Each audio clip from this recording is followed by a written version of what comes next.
Hello everyone. Question start करते हैं जो कि बेस्ड है एप्लीकेशन ऑफ ट्रिग्नोमेट्री पे। क्वेश्चन का स्टेटमेंट है, from a point on a bridge across the river the angle of depression of the banks of opposite side of the river are 30 degree and 60 degree respectively.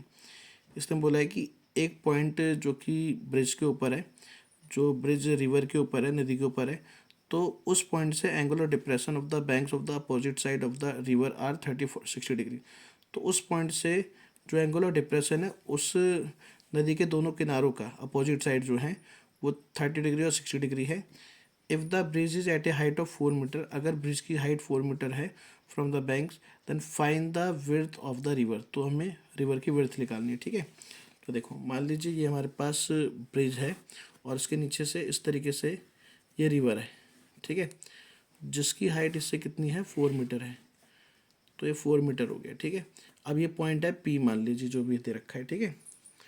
तो यहाँ से इसके banks का जो angle of depression है, मतलब ये angle और ये एंगल, ये कितना है, 30 डिग्री और 60 डिग्री है, ठीक है।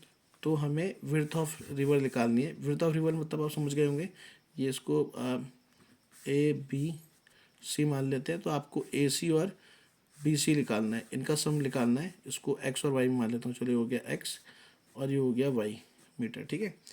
तो अगर ये 30 डिग्री है तो ये भी कितना होगा, 30 डिग्री, और ये 60 है तो ये भी कितना होगा, 60 डिग्री। तो in right triangle P C A में ये भी 90 होगा, ये भी 90, ठीक है।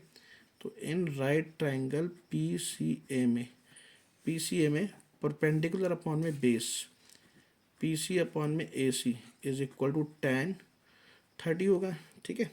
अब पी सी की वैल्यू हो गई 4 और ए सी की वैल्यू हो गई x is equal to tan 30 हो गया 1/√3, ठीक है।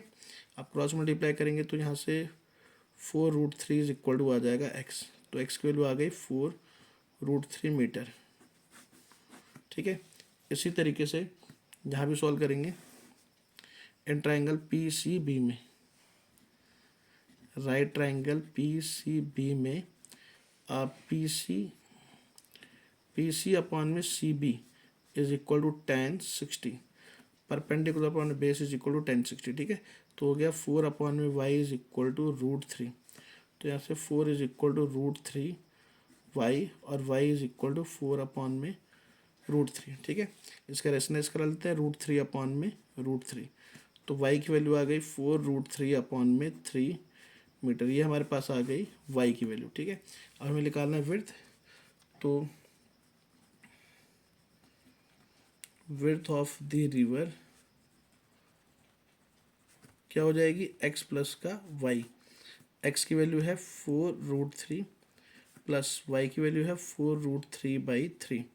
ये हो गया 12 प्लस 4 हो गया 16 √3/3 मीटर, ठीक है। तो ये हमारे पास आ गई विड्थ इसकी, ठीक है जी।